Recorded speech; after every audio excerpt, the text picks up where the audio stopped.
95% ആളുകൾ ചെയ്യുന്ന ഈ തെറ്റ് നിങ്ങളെ ഇമേജിനെ തന്നെ ഇല്ലാതാക്കും. എന്താണെന്ന് അറിയണ്ടേ? വാ, നല്ല വ്യക്തിത്വം ഇല്ലാതിരിക്കുക എന്നതാണ്. നല്ല വ്യക്തിത്വം അഭിലാഷിക്കുന്നവർക്ക് പ്രധാനമായും വേണ്ടത് സ്നേഹം പ്രകടിപ്പിക്കാനുള്ള കഴിവാണ്. സ്നേഹിക്കാനും സ്നേഹിക്കപ്പെടാനും ആഗ്രഹിക്കാത്തവർ വിരളമാണ്. ഭൗതിക ജീവിതത്തിന്റെ ഇന്ധനമാണ് സ്നേഹം എന്നത്. ഇക്കാലത്ത് ഏറ്റവും അധികം ദുരുപയോഗം ചെയ്യുന്ന പദമാണ് സ്നേഹം എന്നത്. ഒപ്പം ഇഷ്ടപ്പെടുന്ന പദവും. സ്നേഹം പ്രകടിപ്പിക്കാനുള്ളതാണ്. അത് അടക്കി വെക്കുമ്പോൾ അതിന്റെ സൗന്ദര്യവും മനോഹാരിതയും നഷ്ടപ്പെടുന്നു. നബി സല്ലല്ലാഹു അലൈഹി വസല്ലം തങ്ങൾ പറഞ്ഞു, നിങ്ങൾ വിശ്വാസികളാകും വരെ നിങ്ങൾ സ്വർഗത്തിൽ പ്രവേശിക്കുകയില്ല. പരസ്പരം സ്നേഹിക്കും വരെ നിങ്ങൾ വിശ്വാസികളുമാവുകയില്ല. അതിനുശേഷം മുത്തുനബി സല്ലല്ലാഹു അലൈഹി വസല്ലം തങ്ങൾ പറഞ്ഞു, നിങ്ങൾക്ക് ഞാൻ ഒരു കാര്യം പറഞ്ഞു തരാം. എന്താണ് ആ കാര്യം? പരസ്പരം സ്നേഹമുണ്ടാകുന്ന കാര്യമാണത്.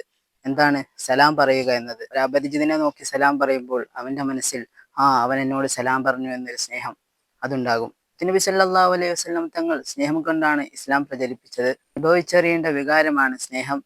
സ്നേഹത്തോളം ശക്തിയും സൗന്ദര്യമുള്ള മറ്റൊരു വികാരമില്ല. സ്നേഹം എന്നത് കയ്പിനെ മധുരമാക്കുന്നു, തടവറയെ പൂങ്കാവനമാക്കുന്നു, കലങ്ങിയതിനെ തെളിഞ്ഞതാക്കുന്നു, മണ്ണിനെ സ്വർണമാക്കുന്നു. മനസ്സ് തുറന്ന് ഇസ്ലാമിൽ നിഷിദ്ധമല്ലാത്ത സ്നേഹത്തെ നമുക്ക് സ്നേഹിക്കാം.